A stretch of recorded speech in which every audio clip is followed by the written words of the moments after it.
Hello everyone, this side Manoj sir, Science and Maths Educator. Welcome to the online classes. Students, इससे पहले हमने जो chapter first पढ़ रहे थे न्यूट्रिशन इन प्लांट्स, उसका हमने फोटोसिंथेसिस प्रोसेस पढ़ा था कि जो प्लांट्स है वो अपना खाना किस तरीके से बनाती है, और अदर देन कार्बोहाइड्रेट्स वाला टॉपिक भी पढ़ा था हमने, है ना. Now in this video next topic is other modes of nutrition in plant. Plant में न्यूट्रिशंस के और कौन कौन से तरीके हैं रेदर देन फोटोसिंथेसिस, है ना.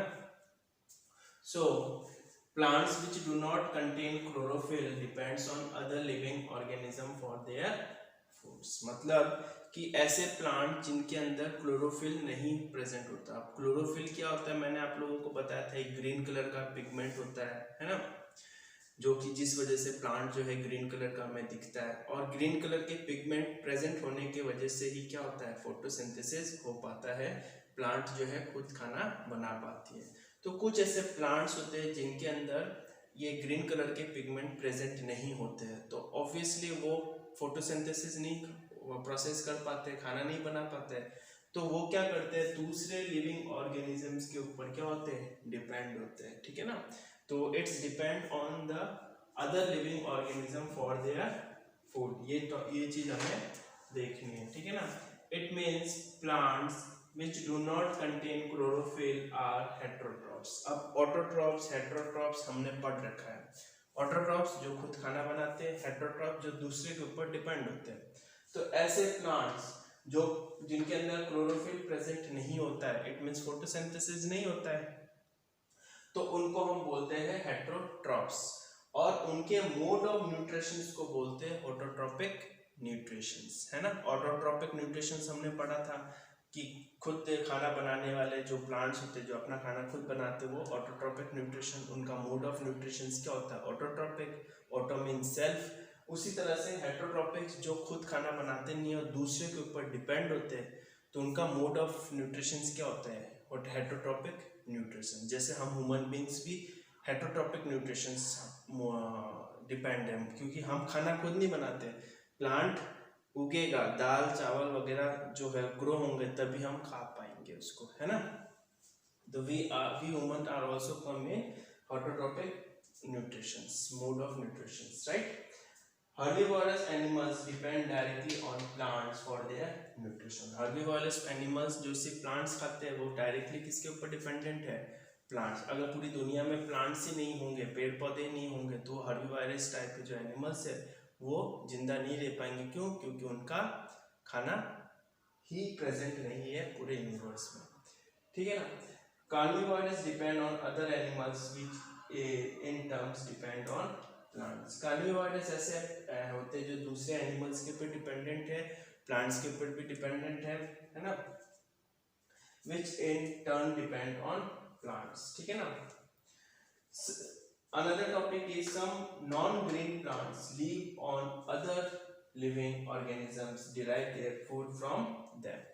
It's an important topic कि कुछ नॉन ग्रीन प्लांट्स हैं जो दूसरे लिविंग ऑर्गेनिजम्स में रहते हैं और अपना खाना वहाँ से डिराइव करते हैं. जैसे डूडल प्लांट्स. डूडल प्लांट्स जो आपके बुक में भी इसका पिक्चर आपको नहीं मिलेगा आई थिंक, हाँ इसके बुक में पिक्चर नहीं है. डूडल प्लांट्स कौन होते हैं, जो ऐसे प्लांट्स होते हैं जो दूसरे प्लांट्स के ऑर्गेनिजम्स पे रहते हैं. वो उनका मोड ऑफ न्यूट्रिशन कैसे होगा, suck food from another plants using root structure. अपने रूट स्ट्रक्चर से दूसरे प्लांट्स के जो फूड होते हैं उनको क्या करते हैं, वो सक करते हैं, खींचते हैं, चूसते हैं. ठीक है ना. Such plant are called as parasites. और इस टाइप के जो प्लांट्स होते हैं जो कि दूसरे ऑर्गेनिजम्स में रहते हैं, दूसरे ऑर्गेनिजम्स के ऊपर डिपेंडेंट होते हैं, उनका खाने को सक करते हैं, तो इन प्लांट्स को कहते हैं पैरासाइट्स. ठीक है. The plants from which a parasite get it food called as host. मतलब कि मान लो कि कोई ए प्लांट है, इसके ऊपर कोई बी प्लांट बैठा हुआ है, मतलब रुका हुआ है, तो अपना जो बी प्लांट अपना जो न्यूट्रिशन है वो कहाँ से ले रहा है, ए प्लांट से ले रहा है. ठीक है ना. तो इस इट मींस इस बी प्लांट को क्या बोलेंगे हम, पैरासाइट्स. ठीक है ना. और जिससे ले रहा है उसको हम क्या बोलेंगे, होस्ट। इसको बोलेंगे पैरासाइट और इसको क्या बोलेंगे, होस्ट। तो plants from which a parasite get its food called as host. You have to remember this. Some parasites plant like Mistelio plants which grow on trees such as mangoes have green leaves and can synthesize their food. ऐसे कुछ plants है जिसका नाम एक हमने book में दे रखा है मिस्टेलियो प्लांट्स, जो कि ग्रो होते हैं ट्रीज में जैसे मैंगो, और वो ग्रीन कलर के होते हैं, मतलब कि वो फोटोसिंथेसिस करते हैं, have green leaves and can synthesise their food, और अपना खाना खुद वो बनाते हैं। तो मिनरल्स की जरूरत पड़ती है, वाटर, रॉ मटेरियल्स, तो वो किससे वाटर वगैरह लेते हैं, वो लेते हैं जिस प्लांट के ऊपर, जिस पेड़ के ऊपर वो लगे हुए, जैसे यहाँ पे मैंगो में लगे हुए, ठीक है ना। तो they take water and minerals from host plant, they are known as partially parasite. Indirectly depend है, हाफ डिपेंडेंट है ना, इस वजह से इसको बोलते हैं हम पार्शियली पैरासाइट्स, ठीक है ना। अगला देखते हैं, the plants kingdom has plant that consume insect. ऐसे प्लांट्स जो कि इंसेक्ट को कंज्यूम करते हैं, इंसेक्ट खाते हैं, उन प्लांट्स में का कुछ नाम है, जैसे Venus, fly traps and pitcher. They are known as insectivorous plant. तो इन ऐसे प्लांट्स को हम बोलते हैं इंसेक्टिवोरस प्लांट, जो कि किसके ऊपर डिपेंडेंट है, इंसेक्ट के ऊपर डिपेंडेंट है, इंसेक्ट खाते हैं एज अ फूड, ठीक है ना। तो उन प्लांट्स को हम बोलते हैं insectivorous plant, not autotrophic plant, not heterotrophic plant, ठीक है। इन पिचर प्लांट्स, अब इनका इसका तरीका बताया कि पिचर प्लांट जो है या वीनस फ्लाई ट्रैप जो टाइप ऑफ जो प्लांट्स है, आपके बुक में दोनों के पिक्चर दे रखी है, आप इमेज देख सकते हैं। तो जो पिचर प्लांट्स है वो किस तरीके से जो है इंसेक्ट को कंज्यूम करते हैं।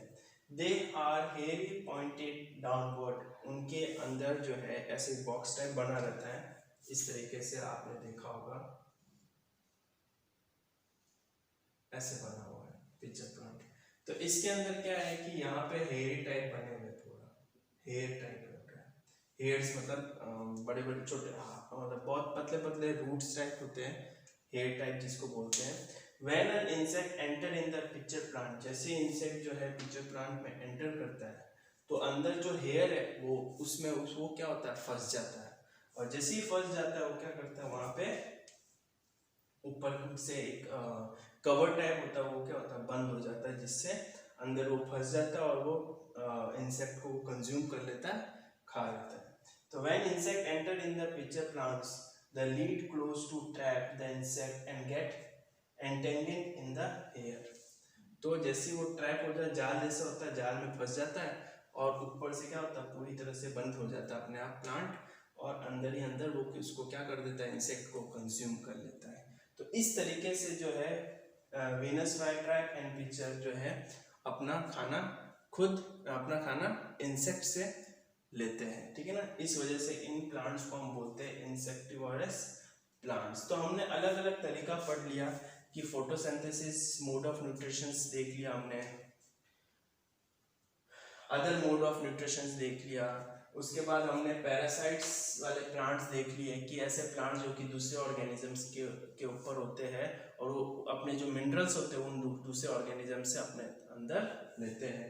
फिर हमने पढ़ लिया ऐसे प्लांट किंगडम्स में ऐसे प्लांट जो कि इंसेक्ट्स को खाते हैं, उन प्लांट्स को बोला जाता है इंसेक्टिवोरस प्लांट, ठीक है ना। तो ये सारा टॉपिक हमने कवर अप कर लिया है।